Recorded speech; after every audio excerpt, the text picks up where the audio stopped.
Hello and welcome to another motorcycling video. Unless you've been living under a rock or you're not on social media at all, you've probably seen at some stage either on your Facebook feed or your YouTube algorithm those videos that are called dash cams of.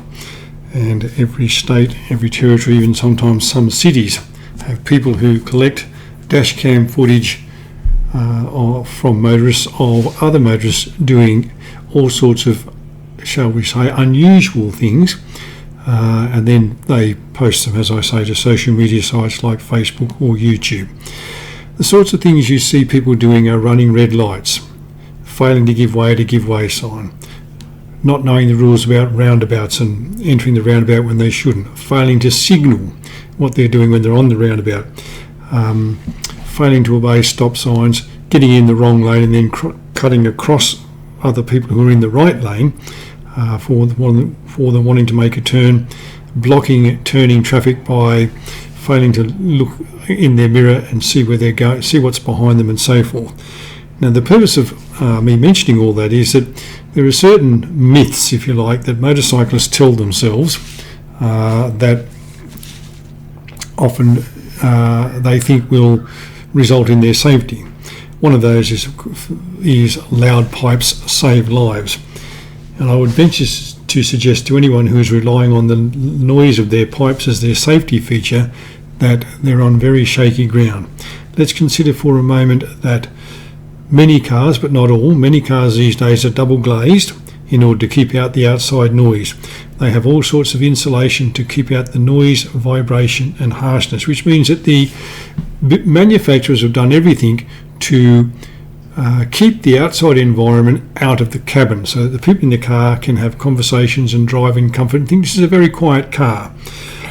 So if they hear your loud pipes in the first place, then you're doing well. Secondly, if they hear your loud pipes, they're just as likely to think, well, that's a truck. And although they don't see a truck, they carry on with their business and think, well, there's nothing for me to be concerned about. There's a truck around somewhere. Also consider that many, but not all drivers, drive with things in their ears, earbuds or something like that.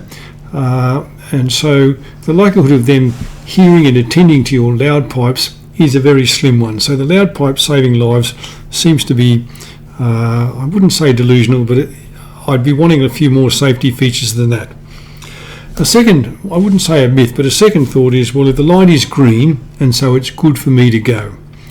Now, the light turning green simply means that the light has turned green.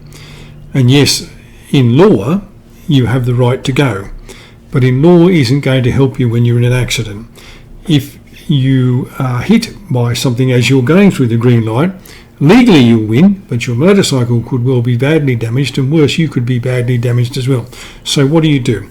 Okay, so when you're coming up to the intersection and you have the green light, look right and left and make sure that the people on the right and left who now should have the red light have actually stopped. Give yourself a moment to allow for any red light runners to pour through the intersection.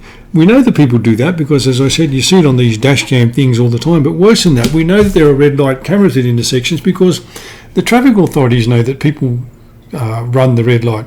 So give yourself a moment to see that all the traffic on both sides of you, the right because as you're going through the intersection they're going to be closest to you, the left because you're halfway through the intersection and then somebody just roars through the red light and collects you. And give yourself a moment to make sure it's safe to proceed before you do. It might even mean, even though the light is green, that you've got to slow your speed down just a little bit and maybe even change down one gear so that it is perfectly safe for you to get through the intersection. Another myth is, I have the right of way, therefore I'm safe. The right of way is not a protection, it's a legal concept that says yes, at this intersection you have the right of way because the give way sign is on the other side of the intersection. So the people opposite you on the right or the left have give way signs and they should give way to you. But as I said, we see so many times on these dash cam videos people driving through the give way sign even though they can clearly see traffic approaching them, but they assume that there is sufficient gap that they don't need to give way, or that you will adjust your driving behaviour. So what you need to do when you're coming up to a give way sign is to look right and left, try to make eye contact, although eye contact on its own isn't a safety measure and isn't a protection from an accident. Try to make eye contact with the drivers. Make sure that they've seen you. Sometimes they will see you, actually their eyes will see you, but the brain doesn't register that you're there. In other words, the brain doesn't necessarily see what the eyes are seeing. The brain sees the motorcyclist, the eyes see the motorcyclist, but it doesn't necessarily register on the brain and doesn't necessarily register with the intent of the driver. In other words, that driver's eyes have seen a motorcyclist, but its brain has thought, well, there's plenty of room for me to get through here.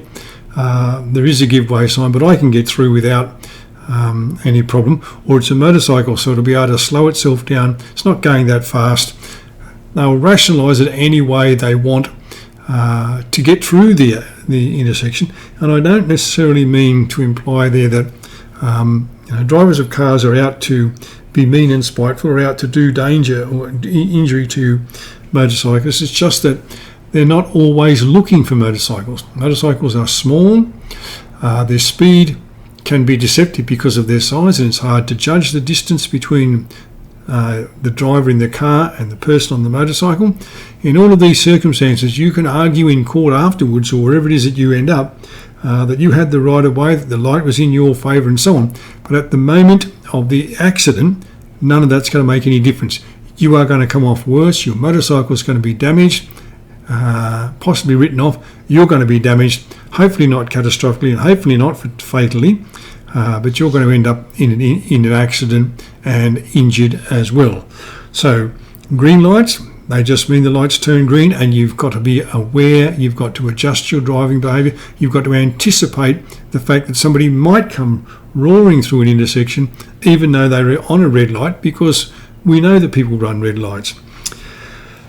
The right of way, a give way sign means give way, but it doesn't always mean that's what the motorist who saw the sign is going to do. At roundabouts, the law is reasonably clear that says you should not enter the roundabout if somebody is already on the roundabout. So imagine that you're going down this road as I am, and you're coming to a roundabout. You have options. You could be going left, you could be going straight ahead, or you could be taking the third exit and making a 270-degree turn. In fact, the law says other vehicles should not enter the roundabout until you have left the roundabout, or at the very least passed that your vehicle has passed the spot where the other vehicle is. So if you're taking the first exit, the other vehicle should not enter the roundabout till you've left the first exit. You're also supposed to signal when you leave the roundabout that you're turning left. Often you'll see, a motorcycle's coming down towards the roundabout and is actually on the roundabout, but a car driver thinking, I can get in the gap here, or I can just go through here because it's a motorcycle and the motorcyclist might be going all the way around, might be going straight in, whatever it is they're doing, I can still get in here. So again, the law saying what it is, being what it is, technically you're going to be on firm ground when the police come to take the reports and all that sort of stuff. And if there's dash cam footage, it's going to support your claim, but that doesn't help you in the moment of the accident. So anticipation, again, thinking, what could happen here? Is there traffic coming from my right? Is there traffic coming from my left? If I'm going straight ahead, am I safe to do what I'm going to do? Are all the cars aware of me? Do they see me? Do I not just make eye contact, or maybe nod my head or wave or something like that to give the driver an indication that I'm there, that I've seen them, but I'm already on the roundabout and I'm going to keep going. Now, another one of the myths is, I'm in a clear lane, or I can see a clear spot in the lane beside me and I want to change into it. And then suddenly there's a vehicle come up out of nowhere, seemingly out of nowhere, and either cut off your space, or you've ended up being hit by that vehicle because it's got nowhere else to go, because it's travelling too fast for the situation, hasn't adjusted for the fact that you're changing lanes. So again, you'll be in the right by saying, I clearly signalled he was behind me, he or she, the driver of the vehicle was behind me. They should have given way to me, but they didn't. The arguments will go well when it comes to the insurance policies and all that sort of stuff, but they don't help when you're lying on the side of the road. So what do? You check your mirrors, make sure there is space for you to go in, you signal early, and you check again as you change lanes that there is space to go into. That has a bit to do with your following distance, how far you are from the vehicle in front of you, and how much room is there to manoeuvre between where you are and where you want to go. So the thing that I've sort of talked about a few times in other videos is to say that there is this covenant between everybody that's on the road. The covenant, the agreement, whatever you want to call it, is to say we all want to go where we're going. We want to get there safely. We want to get home again after we've done whatever it is in our vehicle safely.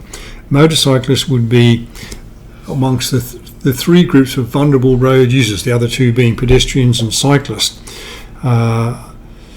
We are in some ways more vulnerable than those, because even though they've got perhaps less protection in terms of protective equipment and helmets and so on, we are on our motorcycles travelling at the same speed as the traffic, and so the impact of whatever happens to us is generally going to be more severe than what might happen to a pedestrian or a cyclist. So loud pipes on their own are not going to save lives. The green light means check and be careful before you proceed through the intersection, and make sure that other traffic has seen you and is doing what it's supposed to do. The same at the give way sign, the same at the roundabout, and the same when you're moving into what you hope to be is a clear lane. Thanks for watching. Leave your comments in the comment section. I'll respond to them when I become aware of them. Enjoy your ride, and I'll talk to you again shortly.